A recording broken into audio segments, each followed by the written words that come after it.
চাচা আসসালামু আলাইকুম। ওয়ালাইকুম আসসালাম রহমতুল্লাহ বারাকাতুহু। কেমন আছেন? আলহামদুলিল্লাহ। আজকে আমরা দেখতেছি যে আপনি এখানে একটি ক্ষেতে আলু লাগাইতেছেন। জি।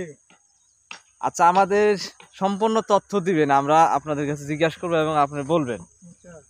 যে প্রথমে আপনারা এই ক্ষেতটাকে কিভাবে তৈরি করছেন, কয় চার্জ দিতে হয় এবং চার্জ দেওয়ার পরে যে কি কি সার প্রয়োগ করতে হয় এই বিষয়ে আপনারা একটু প্রথমে বলেন। মাটিয়ার সার, ইউরিয়ার সার, পটাশ, ক্যালসিয়াম জিপ। এবং কয়টা চার্জ দিতে হয় এই মাটিতে?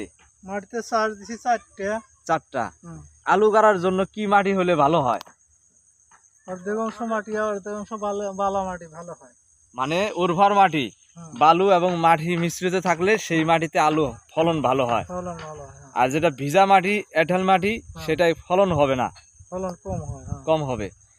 এখন কি আলু লাগাইতেছেন এটা খেতে? রমনা। রমনা। রমনার ফলন কিরকম হয়? এর আগে কারণ নাই রমনা? ভালো হয়, ফলন ভালো হয়। এই প্রথম লাগাইতেছেন না এর আগে অন্য কোনো আলু কাটছিলেন? এর আগেও কাটছিলাম এই আলু।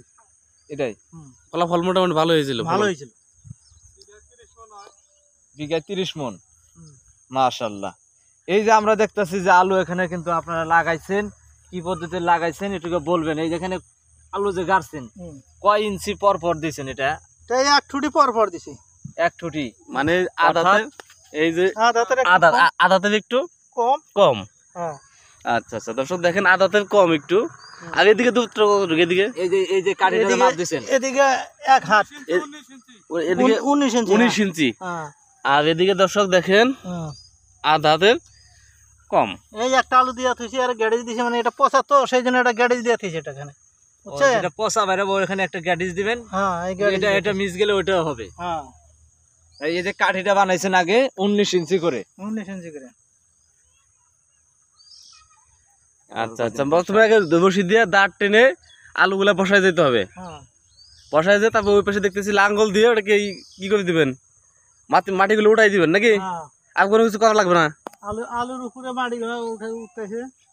আলুর উপরে মাটিগুলো উঠতেছে, আর কোনো কিছু করা লাগবে না? না, না। দেখেন দর্শক, এই যে আলুগুলোকে বসাই দেওয়ার পর লাঙ্গল দিয়ে এই মাটিগুলোকে ঢেকে দেওয়া হচ্ছে। তারপর কয়দিন পরে আপনার করে দিবেন, কেল বেঁধে দিবেন? গাজা মাটির উপরে উঠলে 8 আঙ্গুল গাজা হইলে গেলে তারপর মাটি দিয়ে দেব। আচ্ছা আচ্ছা। তো দর্শক দেখুন, আলু লাগানোর পরে